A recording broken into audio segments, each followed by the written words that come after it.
Apabila Anda pernah membayar sesuatu menggunakan smartphone, mengirim uang dengan aplikasi, atau melihat tabungan secara online, maka Anda sudah menjadi bagian dari industri yang sedang melesat bernama fintech.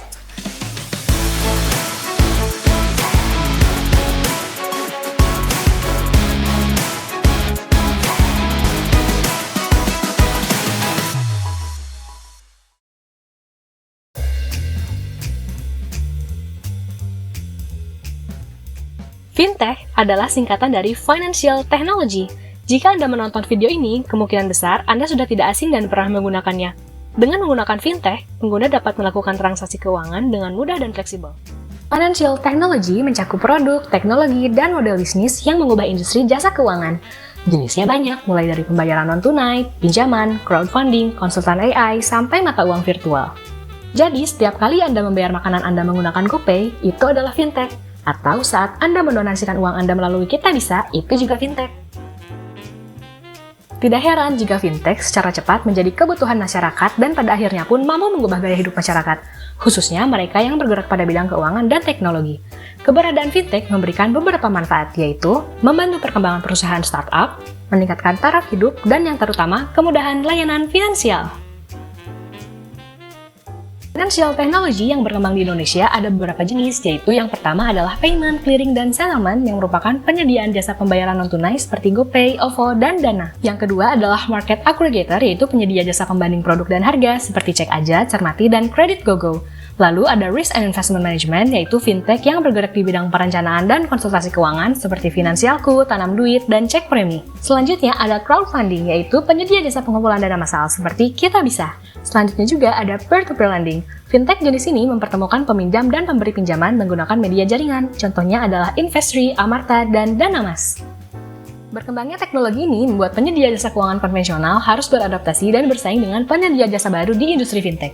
Contohnya, bank harus berkompetisi dengan penyedia pinjaman online atau konsultan keuangan yang harus bersaing dengan konsultan AI yang merupakan jasa perencanaan keuangan otomatis.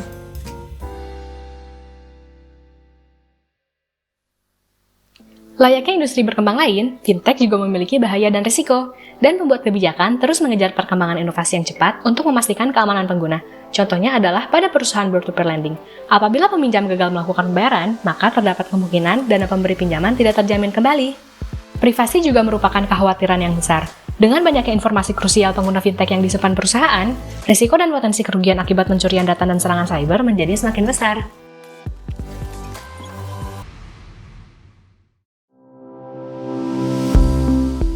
Dengan banyaknya risiko-risiko atas perusahaan financial technology, penting bagi kita dapat membedakan fintech yang resmi dan terdaftar di OJK dengan fintech ilegal. Berikut adalah beberapa cara membedakan fintech resmi dan tidak resmi. Yang pertama adalah dari platform penawarannya. Fintech resmi tidak melakukan penawaran melalui media sosial ataupun SMS. Apabila terdapat hal tersebut, dapat melakukan pengecekan melalui cekfintech.id. Perusahaan resmi biasanya melakukan penawaran melalui website resmi. Selanjutnya yang harus diperhatikan adalah penggunaan nama pada rekening. Sering terjadi permintaan transfer kepada akun rekening yang mengatasnamakan perusahaan, namun yang digunakan adalah nama perseorangan. Jika masyarakat penuhi hal itu, baiknya juga patut berhati-hati karena tidak mungkin fintech resmi meminta nasabah melakukan transfer ke rekening pribadi.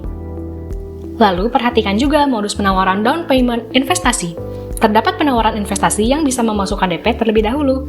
Namun uang muka ini tidak dikenal untuk perusahaan resmi dan bila ada modus itu kemungkinan besar adalah penipuan. Dengan pesatnya perkembangan teknologi dan banyaknya perusahaan yang beralih ke platform digital, maka pertumbuhan fintech akan semakin pesat. Pengguna akan diuntungkan dengan fleksibilitas dan kemudahan fintech. Namun, kemudahan ini bukan tanpa risiko. Maka gunakanlah financial technology dengan tepat, bijak, dan yang paling penting dengan kehati-hatian.